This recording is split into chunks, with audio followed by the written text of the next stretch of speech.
please, I need your porch till the rain stops. How long have you been standing out here? I don't remember.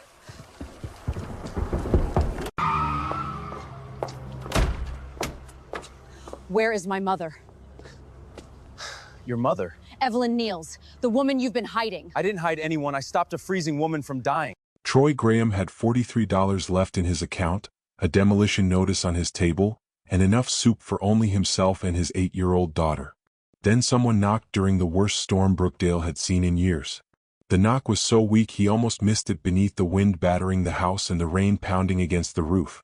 When Troy opened the door, an elderly woman stood outside, soaked through and shaking so violently she could barely speak. "Please, sir. I only need your porch until the rain lets up." "How long have you been standing there?" "I'm not certain anymore." "Where's your car?" "I don't have one tonight." "You walked here?" "In this." "I saw your porch light from the road." "Have you eaten?" "That's not why I knocked." "It is now. Come inside." "Oh no, I couldn't. I saw the little girl through the window. I shouldn't bring myself into a stranger's home with a child asleep at the table." "Dad." "Right here, Julia." "She's shaking, Daddy." "I see that. Go on, baby." "Sir, please, I can wait on the porch." "No, ma'am. You're not staying outside. Come in." Troy should have closed the door. He was a widowed father with $43 in his account, 6 weeks behind on rent and 3 days from losing his electricity.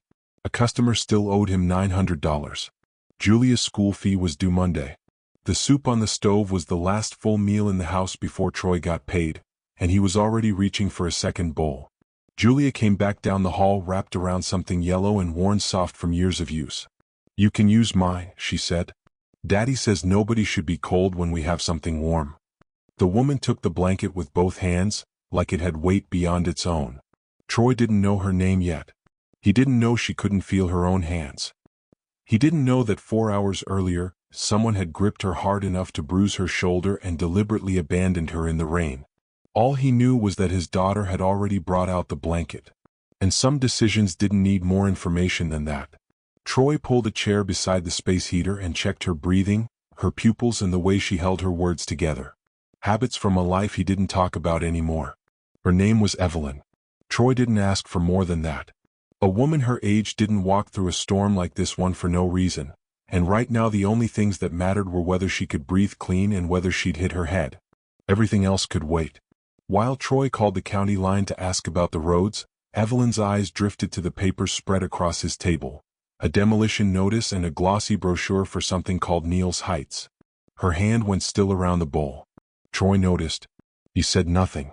The dispatcher confirmed what the wind already had. The roads into Brookdale were underwater, and no one was getting through until morning. Troy was told to keep her warm and watch for confusion, slurred speech or anything that didn't look right. So Evelyn stayed. "Before we go any further, tell me honestly, if you had only one meal left for your child, would you still have opened that door?"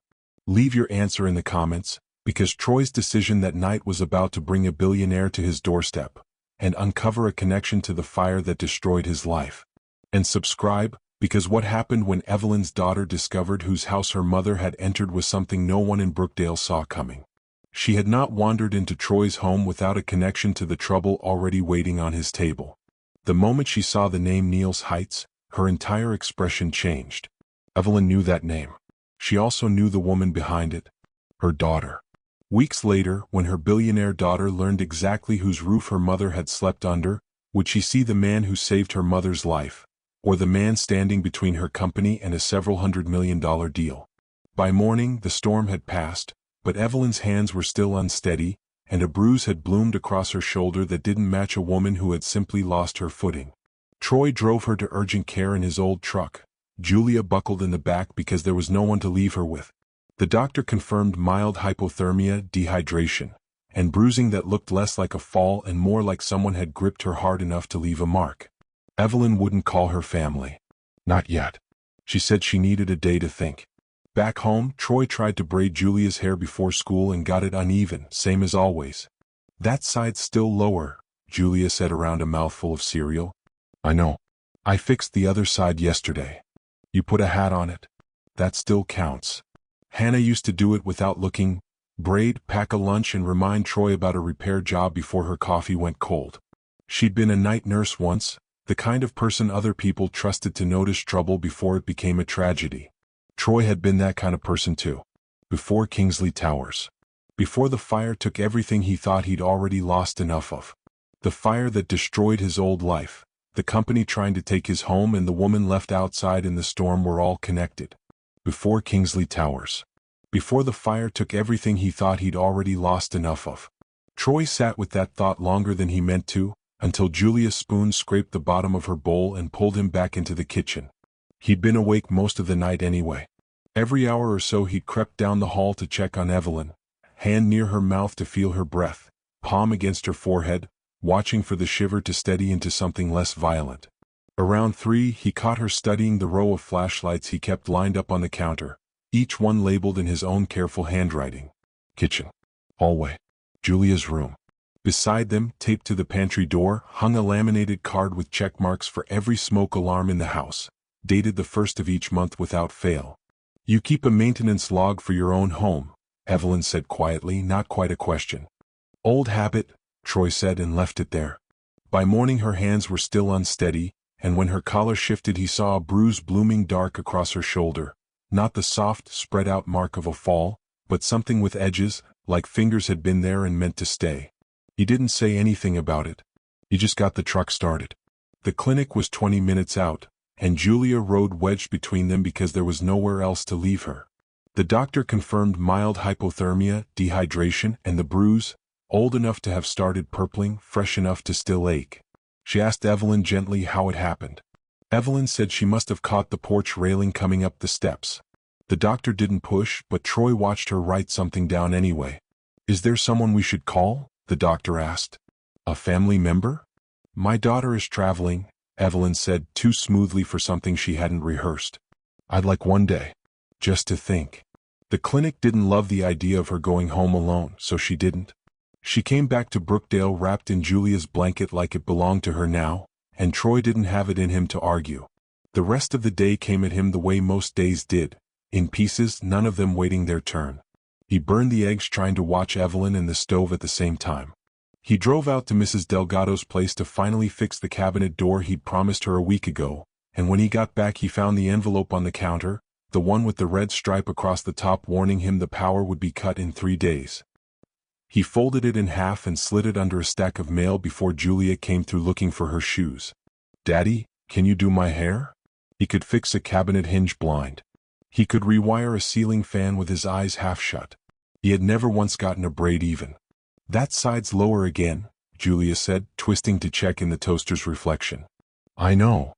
Mommy used to make both sides the same. She said it without any weight behind it, just a fact, the way kids said things, but it landed on him the way it always did, somewhere just under the ribs.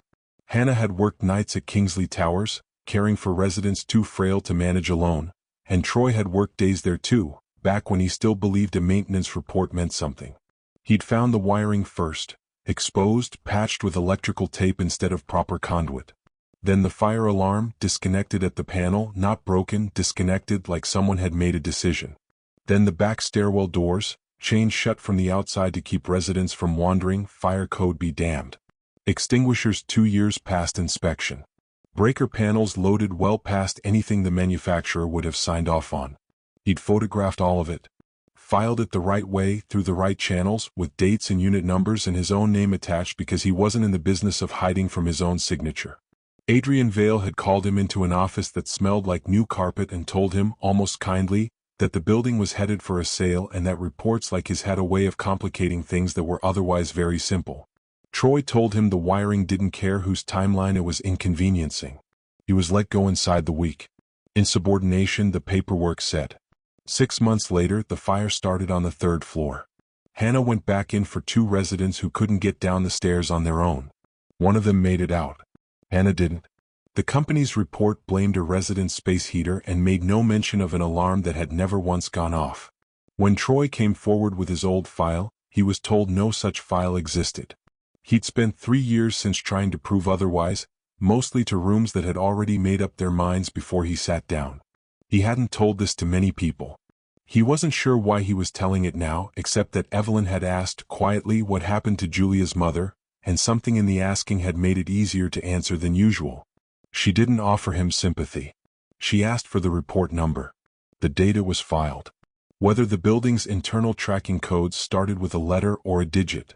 Troy had explained things to reporters, lawyers, 2 different city councilmen over the years. None of them had ever asked a question shaped quite like that, precise, procedural, like she already knew what the answer was supposed to look like and was only checking it against what he had. He was still turning that over when someone knocked, hard enough to rattle the storm door. A city officer stood on the porch holding a clipboard and an envelope stamped in red. Final notice. Condemnation effective in 30 days, the whole block of Brookdale named on the first page. Evelyn took it from Troy's hands to read it herself, and Troy watched the color leave her face at the signature line, long before he understood why. "Troy," she said very quietly, "how long has Adrian been involved in Brookdale?" "Long enough to sign every piece of paper that's landed on this street in the last year," Troy said. He told her what he knew. Adrian Vale ran the Neils Heights project from a downtown office that never seemed to answer its phone unless a resident was ready to sell. He'd been the one showing up at kitchen tables with settlement offers, always polite, always a little lower than the last one. The city had told Brookdale its homes were unsafe. Troy had spent 3 months proving that wasn't the whole story. 2 inspection reports were dated for days when, according to the neighborhood's own security camera at the corner store, no inspector's car had come anywhere near the block. 2 more carried the signature of an engineer who'd been dead for over a year. A set of photographs showing structural cracking at 4 different addresses turned out to be the exact same crack 4 times, cropped just differently enough to pass a glance. And buried in the county filings, dated weeks before any inspection had taken place, sat a preliminary approval for Neils Heights, as if the verdict had been reached before anyone bothered asking the question. Only the residents who refused to sell had gotten fines. Evelyn read through the pages he laid out on the table without a word, the yellow blanket still around her shoulders, her eyes moving the way Troy imagined a person's did when they already understood the shape of what they were looking at. That evening, Troy held a meeting in Walter Price's garage, folding chairs dragged in from 3 different houses. Mrs. Alvarez came, coat buttoned to her chin, 40 years in Brookdale and a photograph of every house on the block from back when the paint was new. Marcus Reed came on his cane, discharge papers from 2 tours folded in his jacket pocket like proof he still needed to carry. Keisha Morgan came straight from work, exhausted, her water shut off for 11 days now because she'd told the company no. Walter himself stood by the workbench where his own condemnation notice was taped up like a joke nobody was laughing at. Troy laid it all out, the dates, the dead engineer's signature, the matching cracks. He promised he'd bring every page of it to the upcoming hearing. "They can fine us," Mrs. Alvarez said. "They can't erase 40 years. Evelyn stood near the back of the garage, half in shadow, watching Troy field question after question with the patience of a man who'd already lost more than these people were afraid of losing. She understood, watching him, that this had never been only about his own house. They were still finishing up when a car door shut outside, unhurried, and Adrian Vale walked in with a city inspector trailing a step behind him, a man Troy recognized from the fraudulent reports, Martin Cole. "Didn't mean to interrupt," Adrian said, smiling at the room like he'd been invited. "Troy, got a minute?" He kept his voice level, almost kind, the whole time he explained that Troy's home repair license had been suspended. His workshop apparently violated commercial zoning he'd never once been cited for in 6 years of business. He mentioned it the way a man mentions weather. Then he named a number. Enough to clear the rent, cover Julia's fees, by some breathing room nobody in that garage had felt in a long time. "You're not buying my house," Troy said. "You're buying my silence." Adrian's eyes moved past him, toward the doorway where Julia stood half hidden behind her father's leg, curious about the strange man's voice. "Cute kid," Adrian said. "New place might be healthier for her. Less demolition dust in the air." Troy stepped in front of Julia before he'd decided to. From the back of the garage, Evelyn watched Adrian's face with an attention that had nothing casual in it, though she kept her chin low and the blanket up near her jaw, like a woman just trying to stay warm. That night, after Julia was asleep, Evelyn asked to borrow Troy's phone. He handed it over, expecting her to finally call her daughter. Instead he heard her dial a number from memory, ask for a name that wasn't Ruby's, wait, then hang up without leaving a message. The line, whoever it belonged to, hadn't picked up.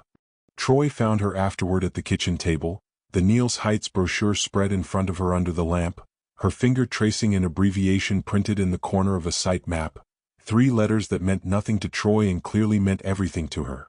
Evelyn. She looked up. How do you know what that means? I used to know people connected to the company, she said. A long time ago. That's not an answer. It's the one I have tonight. He let it sit there between them, unsatisfied, too tired to push further, and eventually went to check the locks and turn off the porch light. Evelyn waited until the house had gone fully quiet, until Troy's door had clicked shut, until Julia's breathing down the hall had settled into something even, before she reached up and, with careful fingers, removed a small hearing device from behind her ear. A thin red light blinked along its edge. It had been recording, she knew, since the moment her driver's car door shut and left her standing alone on a road she didn't recognize, in rain she hadn't asked for. She held it in her palm for a long moment, watching that light pulse in the dark kitchen, and did not turn it off. She held it in her palm for a long moment, watching that light pulse in the dark kitchen, and did not turn it off. Morning came in gray and quiet until it didn't. Troy heard the engines before he saw them. 3 black SUVs rolling to a stop along the curb, doors opening in unison, men in dark jackets fanning out along his fence line like they were securing a perimeter instead of standing on a residential street. Julia's cereal spoon stopped halfway to her mouth. Daddy? Stay back from the window, baby. A woman came up the walk ahead of the officers, moving fast despite the rain, coat soaked through before she'd covered 10 feet of yard. She didn't knock so much as strike the door twice hard. Troy opened it and she was already talking. Where is she? Who? My mother. Evelyn Niels. Where is she? Before Troy could answer, 2 of the officers moved past Ruby into the doorway, and Troy planted himself square in the frame. This is my house. And my mother has been missing for 2 days, Ruby said. I was told she wandered off during a dementia episode. I was told a man matching your description has spent the last year making accusations against my company. I was told you might be looking for leverage. Her eyes swept the room, the taped window, the space heater, the stack of unpaid mail Troy hadn't managed to hide fast enough. This isn't helping your case. Your mother knocked on my door in a storm, Troy said low and even. I didn't know who she was.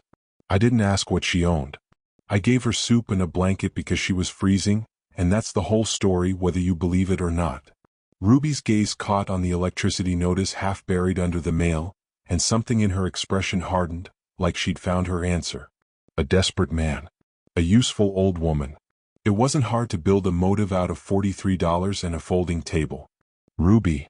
Evelyn stood in the hallway doorway, wrapped in a yellow blanket gone soft with age, her hair still damp from a shower, steadier on her feet than she'd been in days.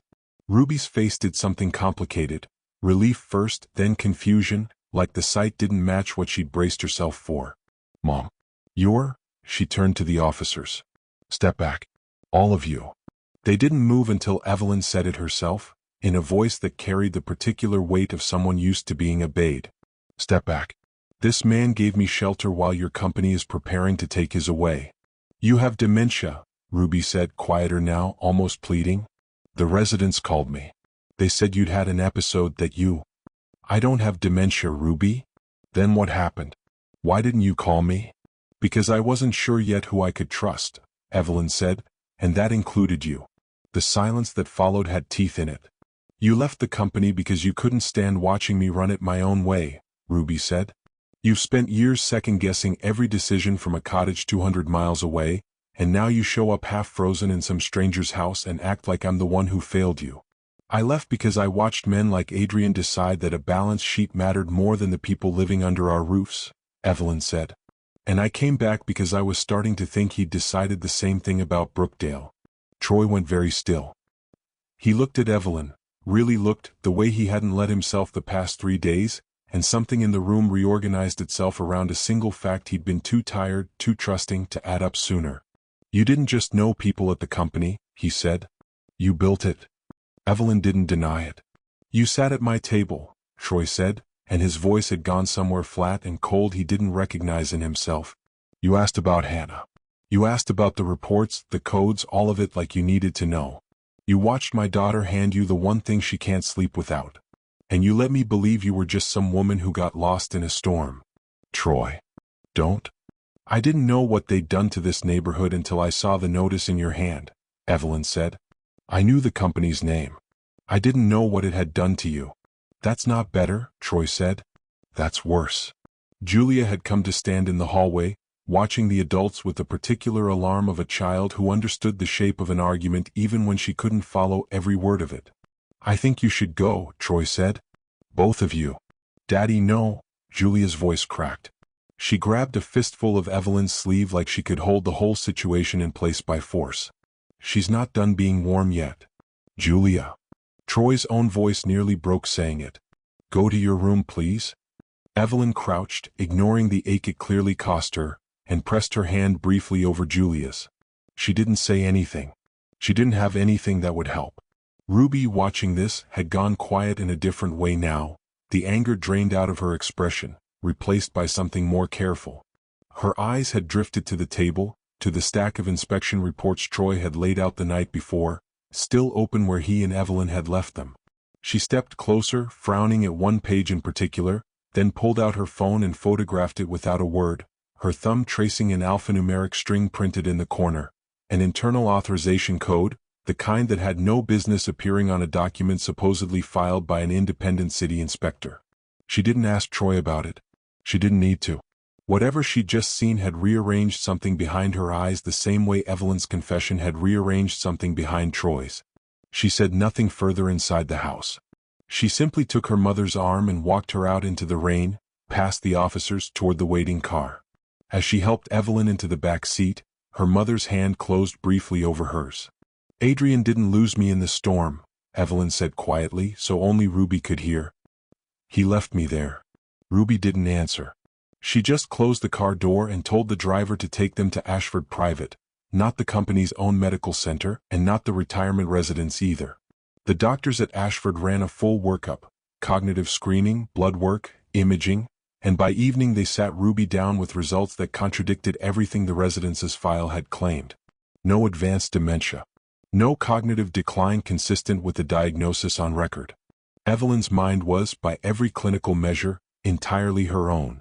Someone falsified this, the neurologist said, tapping the older file. This isn't a borderline read. It's not close. Ruby sat with that for a long moment before she went to find her mother. Evelyn was by the window in a private room that still smelled faintly of the storm on her coat, which someone had hung to dry rather than throw away. Tell me everything, Ruby said. From the start. So Evelyn did. She'd been quietly reviewing Brookdale complaints for weeks, forwarded to her by a resident who still had her old email address, and the numbers hadn't added up.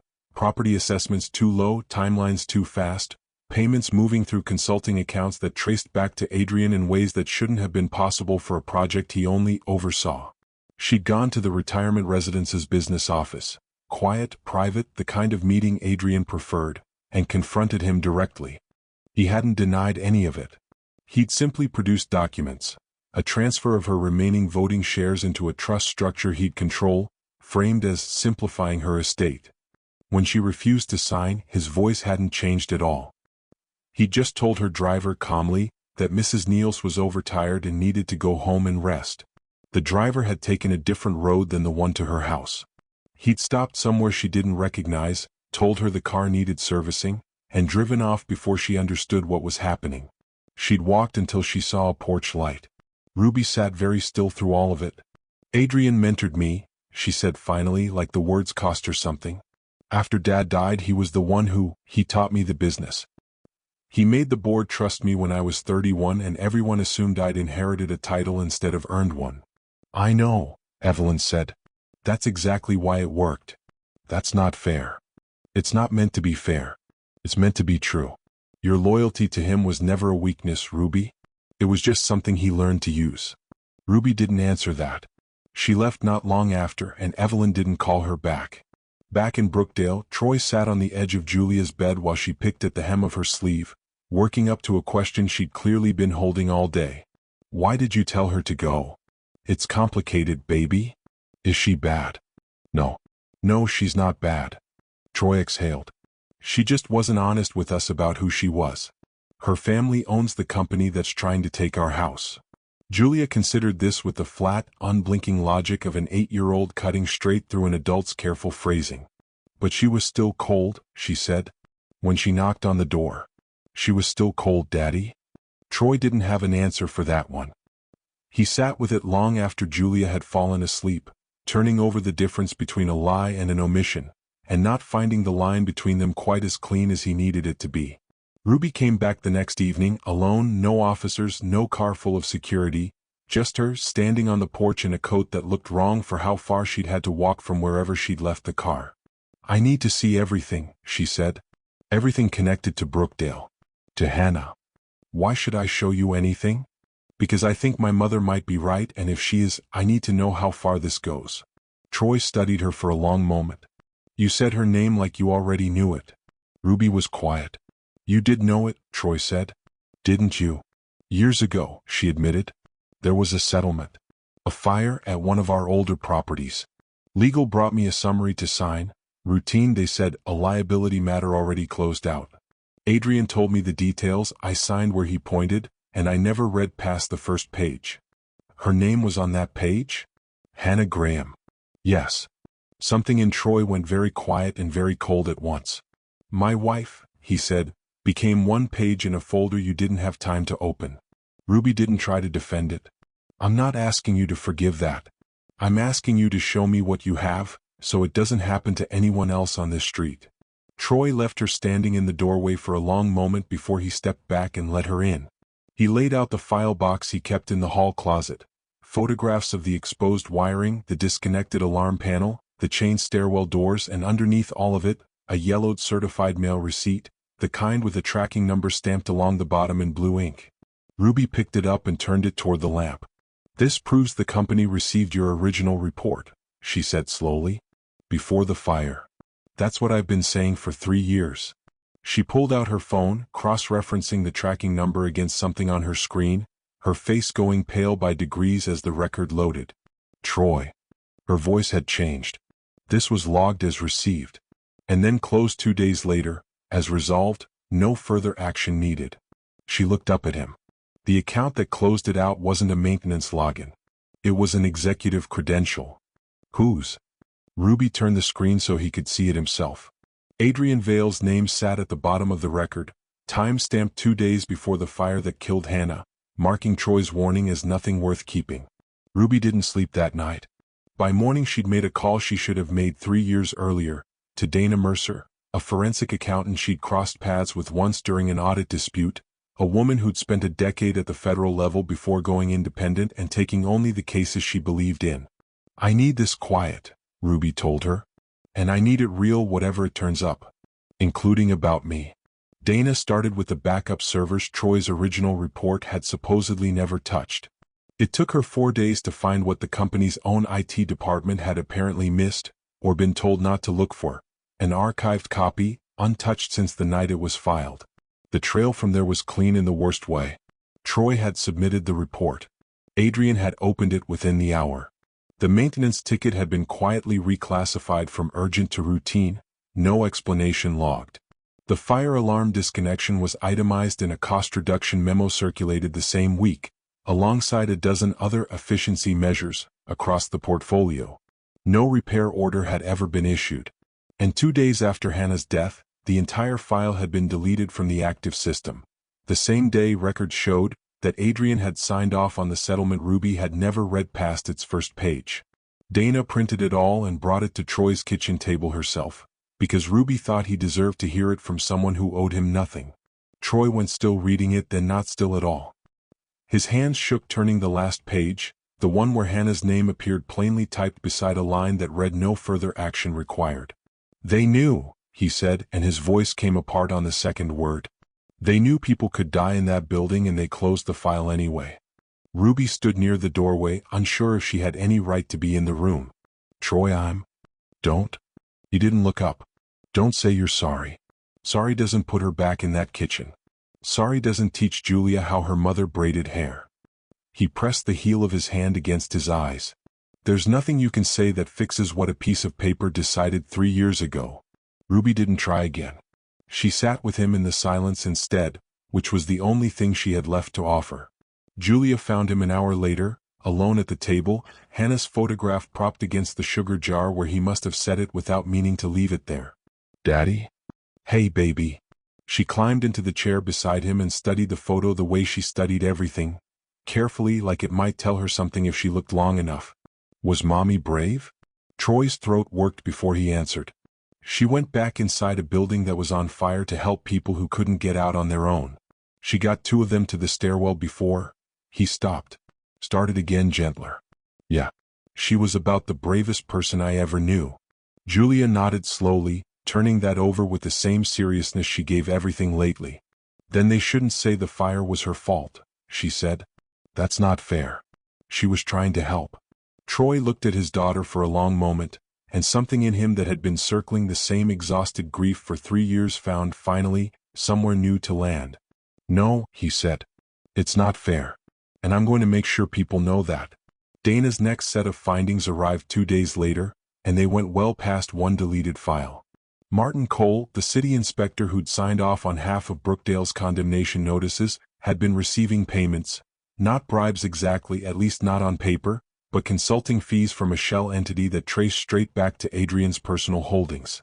The structural photographs used to condemn 4 different Brookdale houses had been digitally altered, cracks copied and pasted between images with just enough variation to survive a casual glance. Property assessments across the neighborhood had been deliberately lowballed months before any inspection occurred, driving down what the company would eventually have to pay in buyouts. And underneath all of it sat the real shape of the plan. Adrian intended to acquire the condemned Brookdale properties through a chain of shell companies before Neil's Heights was ever formally announced, then ride the project's success into a board vote that would push Ruby out as CO. A vote that would turn in the end on whichever way Evelyn's remaining shares fell. Ruby read the last page twice before she set it down. "He wasn't just stealing a neighborhood," she said. "He was using it to take the company." Adrian, meanwhile, had not been idle. It hadn't taken him long to learn that Ruby had pulled archived personnel files, or that a forensic accountant with federal experience had been asking City Hall pointed questions about inspection dates. He made 2 calls that afternoon. The first ordered Troy's home workshop sealed by code enforcement, citing the same zoning violation he'd invented weeks earlier. The second went to a reporter who owed him a favor and needed a story.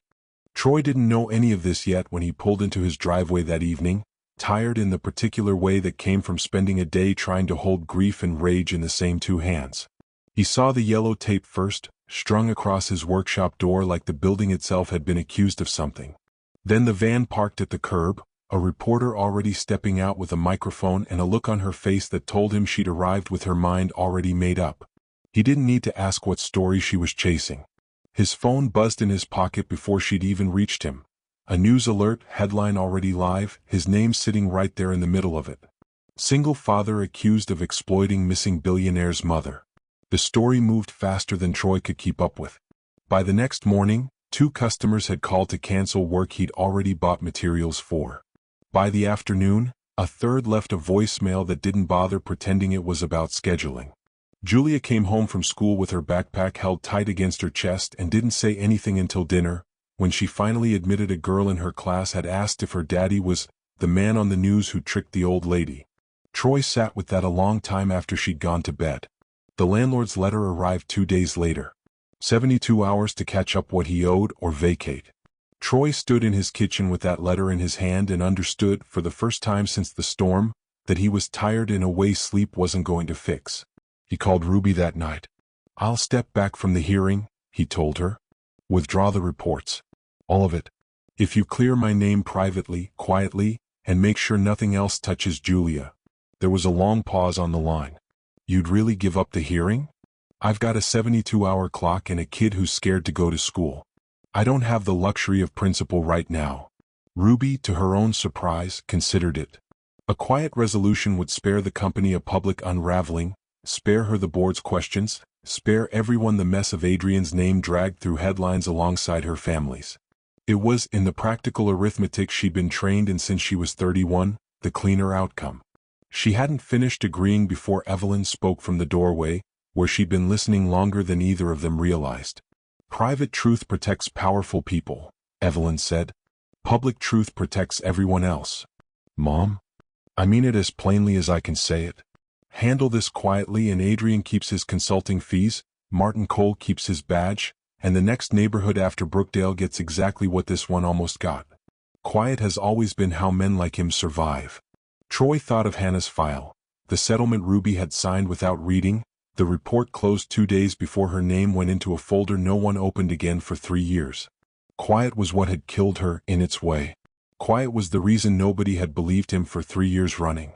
She's right, he said finally, and the 72-hour clock kept ticking in the back of his mind the whole time he said it. Adrian came to the house himself the following evening, alone, no lawyer, no city inspector standing behind him this time, just a man in a good coat standing on a porch that had seen a great deal more honesty than he had. He laid it out plainly, almost gently, the same tone he must have used with 100 residents before Troy. A house paid outright. Julia's education fully funded through college. Troy's license restored by the end of the week. A signed statement clearing Hannah's name, official letterhead and all. The condition was simple. Troy would withdraw from tomorrow's hearing and tell the board on record that Evelyn had arrived at his door confused and disoriented. A woman in the grip of an episode, not a woman fleeing anything at all. Troy had his phone in his pocket, recording the whole time Adrian spoke. He didn't do it well enough. Adrian noticed the faint red glow through the fabric before Troy could think better of it, took the phone from his hand almost politely, and dropped it onto the porch boards, where his heel finished the job. You should understand something, Adrian said, unbothered, straightening his coat. Companies like mine don't lose to men like you. We outlast you. We rewrite the record until the truth you're holding on to stops mattering to anyone but you. He walked back down the steps into the dark. Think about the offer. Inside, Julia had been helping Evelyn sort through a small bag of belongings someone had finally brought over from the retirement residence. Spare glasses, a folded scarf, a hearing aid case, when she noticed the light. Grandma Evelyn, this one's blinking. Evelyn took the small device from Julia's palm and went very still. It's been recording, she said slowly, almost to herself. Since the residence. Since Adrian. She sat down at the table with Troy and Ruby beside her and let the device play back through a speaker, the room filling with a conversation none of them had heard in full before. Adrian's voice, calm as ever, laying out that Evelyn would be declared mentally incompetent within the week, her shares transferred to the trust regardless of her signature. The driver instructed plainly to leave her wherever was convenient and report her wandered off. And beneath all of it, almost an afterthought in his tone, a line about Ruby, that once Neil's Heights closed successfully, the board would have exactly the justification it needed to remove her. Nobody spoke for a long moment after it ended. Ruby was the one who broke the silence. He was never going to stop at Brookdale. He was going to take the whole company. She looked at Troy, then at her mother, and something in her settled that hadn't been settled in days. I spent years protecting the Neil's name, she said. Tomorrow, I'm going to make it worthy of protection. She didn't sleep that night either, but for the first time since the storm, it wasn't dread keeping her up. It was work. Calls to Dana, calls to the board's outside counsel, a folder assembled page by page until sunrise. The hearing was set for 10 o'clock. Troy arrived at the county building a little before 9, Julia's hand in his, Evelyn walking steady beside them in a coat that had finally dried all the way through. Reporters were already gathering on the steps, more than he'd expected, drawn by 3 days of headlines he hadn't asked for. Adrian was already inside, composed, unhurried, speaking to 2 reporters near the entrance with the easy authority of a man who had never once believed he could lose. He turned when he saw Troy come through the doors and smiled, the same smile he'd worn on Troy's porch the night before. Good morning, Adrian said, loud enough for the room to hear. I should let everyone know. I've come into some evidence this morning. Proof that Mr. Graham demanded a substantial payment in exchange for his silence, after sheltering Mrs. Neils. The room's attention shifted onto Troy all at once, and he felt it land like a physical weight. The hearing hall was packed past its usual capacity. Brookdale residents crowded into the back rows, Mrs. Alvarez's coat buttoned to her chin, Marcus Reed leaning on his cane beside Keisha Morgan and Walter Price. Company shareholders sat up front in better suits than the room was used to. Reporters lined the side aisle with cameras already raised. City officials occupied the dais, and near the doors 2 uniformed officers stood with the patient stillness of men who expected the day to eventually need them. Adrian took the floor first, and he took it the way he took everything. Calmly, reasonably, like a man doing the room a favor by being there at all. I understand emotions are high, he said. But I'd ask everyone to remember why we're here. Brookdale structures have been assessed as unsafe. Neil's Heights isn't a punishment, it's a solution. Sometimes protecting a community means making difficult decisions on its behalf. A few shareholders nodded. A city official beside the podium made a note. Troy stood when his turn came, a folder of copied pages in his hands that felt heavier than paper should.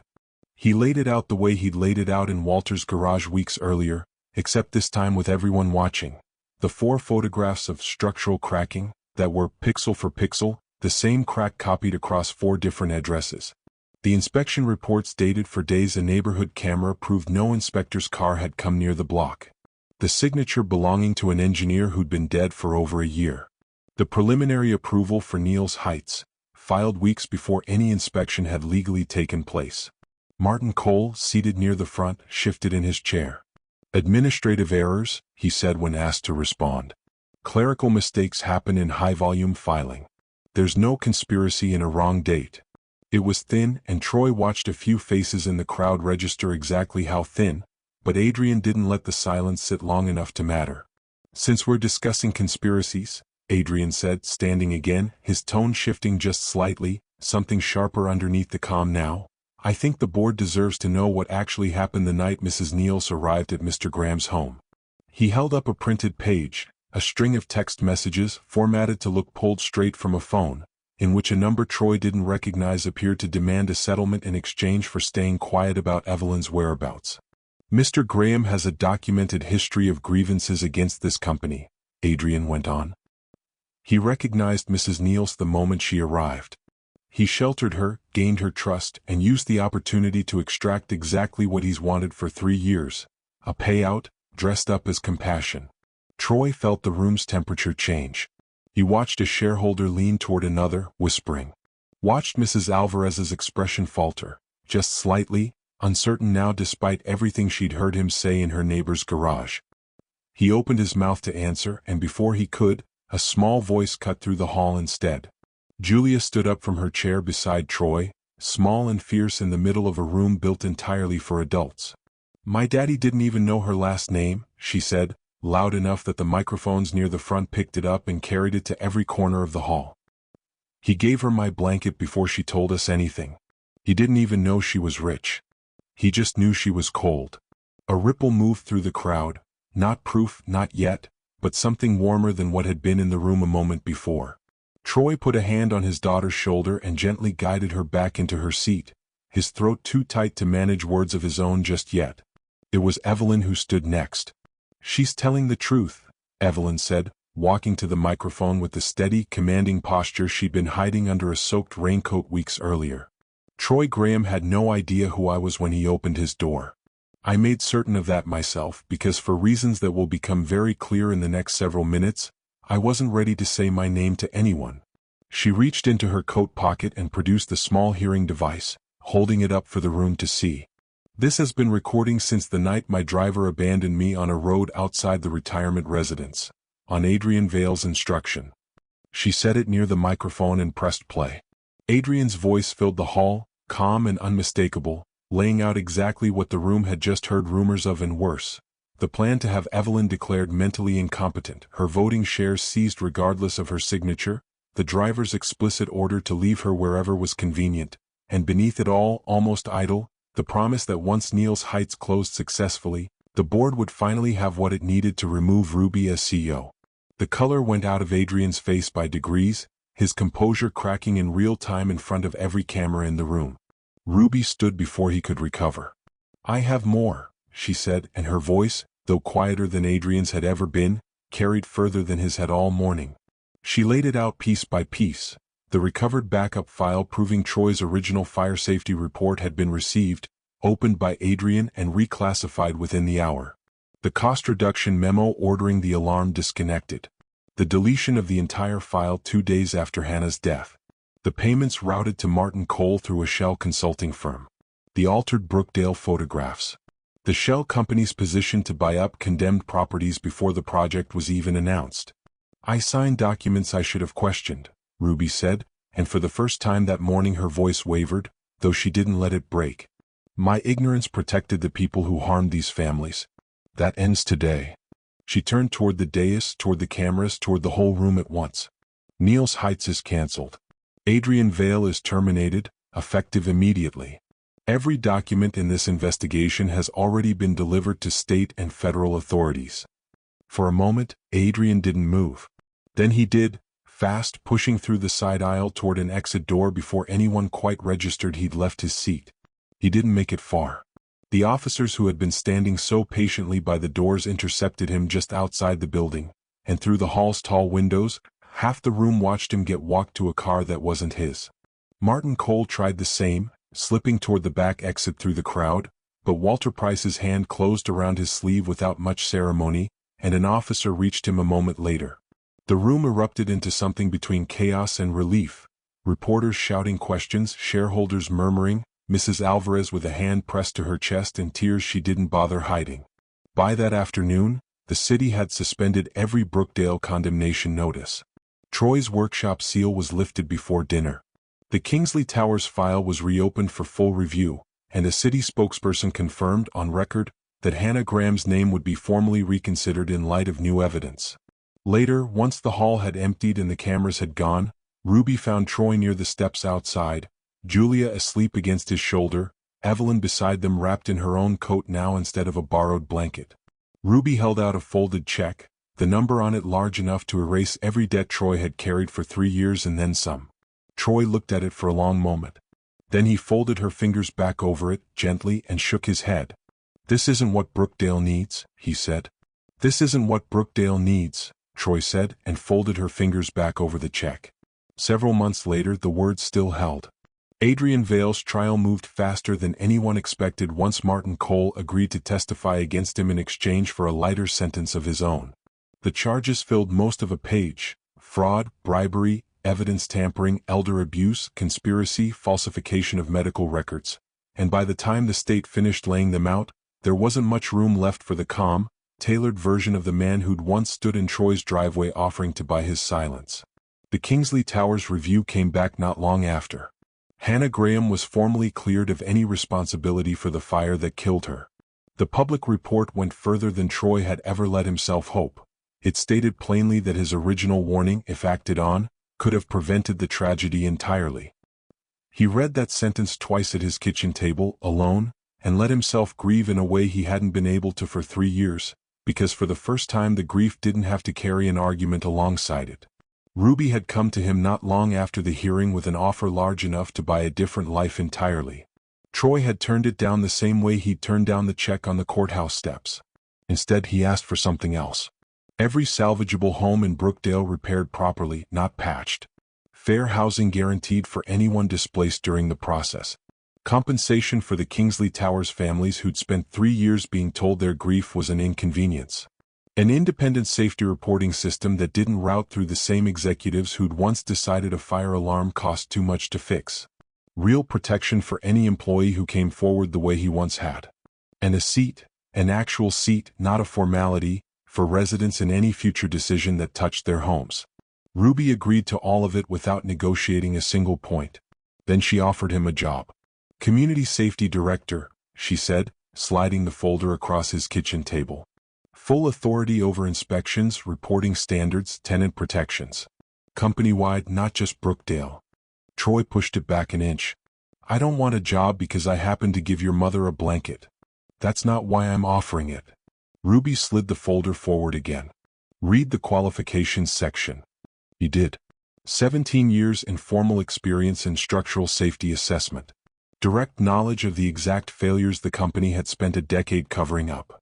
A track record, however unofficial, of catching what licensed inspectors had been paid not to see. You're not being hired because you helped my mother, Ruby said. You're being hired because you saw what everyone else was paid not to see.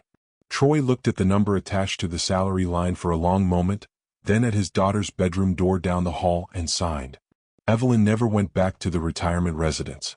She said when anyone asked that she'd had enough of places that mistook comfort for care.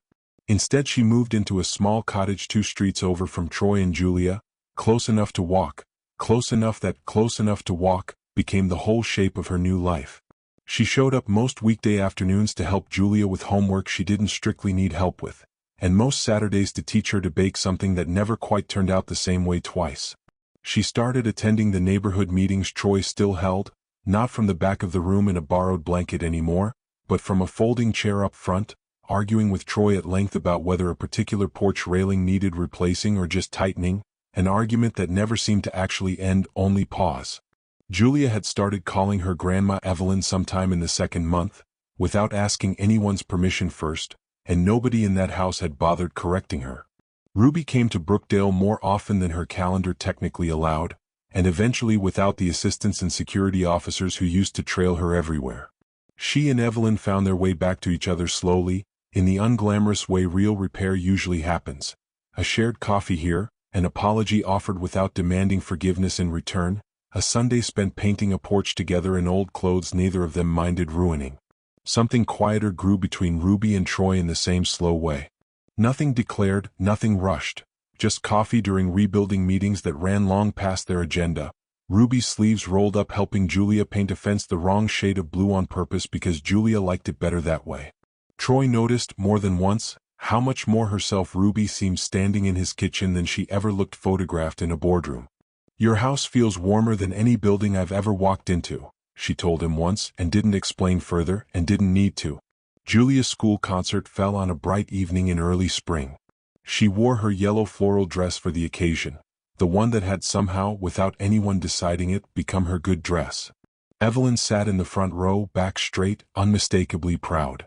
Ruby arrived a few minutes late, slipping in through the side door of the auditorium, and stood near the entrance rather than pushing forward through the crowd, unsure whether the seat beside Troy was one she was allowed to want. Troy spotted her from 3 rows back. He didn't call out. He just tapped the empty folding chair beside him. Ruby made her way over, careful, quiet.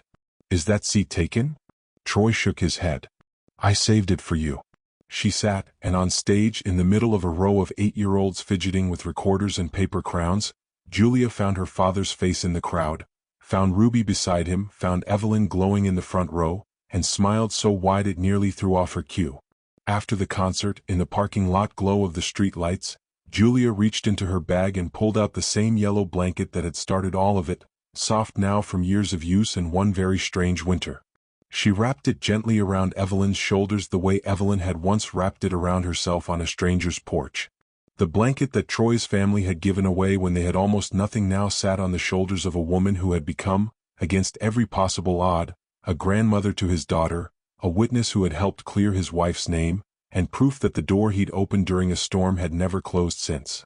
Troy had believed he was merely opening his door to a freezing stranger. He did not know he was opening the truth buried inside a billion-dollar company, or making room for a family none of them expected to find.